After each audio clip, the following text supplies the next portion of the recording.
മക്കളെ, നമ്മളെ ഓരോ പാഠവും പഠിക്കുന്നുണ്ട്. അതാരാ എഴുതിയെന്ന് കൂടെ നമ്മൾ അറിഞ്ഞിരിക്കണം അല്ലെ. കാരണം എന്താണ്, എ പാർട്ട് ചോദ്യവും ബി പാർട്ട് ചോദ്യമായിട്ടുണ്ടാവും. അപ്പോൾ എ പാർട്ടിൽ നമുക്ക് 4 മാർക്കിനും ബി പാർട്ടിന് 1 മാർക്കിനും ചോദ്യങ്ങൾ ചോദിക്കുന്നത് മിക്കതും ഇതിൽ നിന്നൊക്കെയാണ്.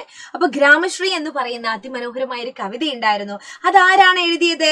കടത്തനാട്ട് മാധവിയമ്മയാണ്. അപ്പോ ഗ്രാമശ്രീ എന്ന കവിത എഴുതിയത് കടത്തനാട്ട് മാധവിയമ്മയാണ്.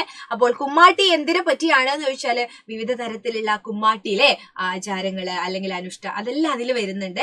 അപ്പോൾ അതിൽ നിന്ന് കൃത്യമായിട്ടൊരു ചോദ്യം അങ്ങനെ വരാറില്ല. പർപ്പടകപ്പുല്ല് അതൊക്കെ നമ്മൾ ചോദ്യമായിട്ട് കാണാറുണ്ട്.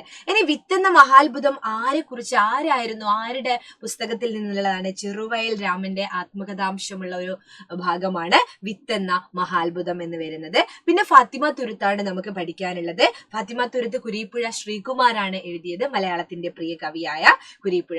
കാടാരുത് എന്ന് പറയുന്ന ഒരു ഗോത്ര കവിതയുണ്ട്, അത് എഴുതിയത് ആരാണ്? പ്രകാശ് ചന്തളമാണ്. ഗോത്ര കവിയാണ് പ്രകാശ് ചന്തളത്തിന്റെ അതിമനോഹരമായ കാട് ആരത്. നല്ലൊരു ചോദ്യം കൂടിയാണ് അല്ലെ, കാട് ആരതാണ് എന്നുള്ളത്. അപ്പോ ഇതാണ് പ്രകാശ് ചന്തളം.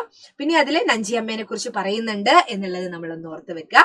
കിണറ്റിൽ വീണ പൂച്ചയെ എങ്ങനെ കരകയറ്റാം എന്നുള്ളത് ഏത് വിഭാഗത്തിൽ പെടുന്നു എന്നുള്ളത് ഒരു ചോദ്യമായി വന്നാൽ ചെറുകഥാ വിഭാഗത്തിലാണ് അത് പെടുന്നത്. എഴുതിയിരിക്കുന്നത് അക്ബർ കക്കട്ടിലാണ്. എന്റെ പ്രിയപ്പെട്ട കഥകൾ എന്ന് പറയുന്ന സമാഹാരത്തിൽ നിന്നുള്ളതാണ്. ഇത്രയും ഭാഗങ്ങളാണ് നമുക്ക് ഈ പ്രാവശ്യം പരീക്ഷയ്ക്ക് വരുന്നത്. അപ്പൊ ഇതൊന്നും മറന്നു പോകണ്ട ട്ടാ.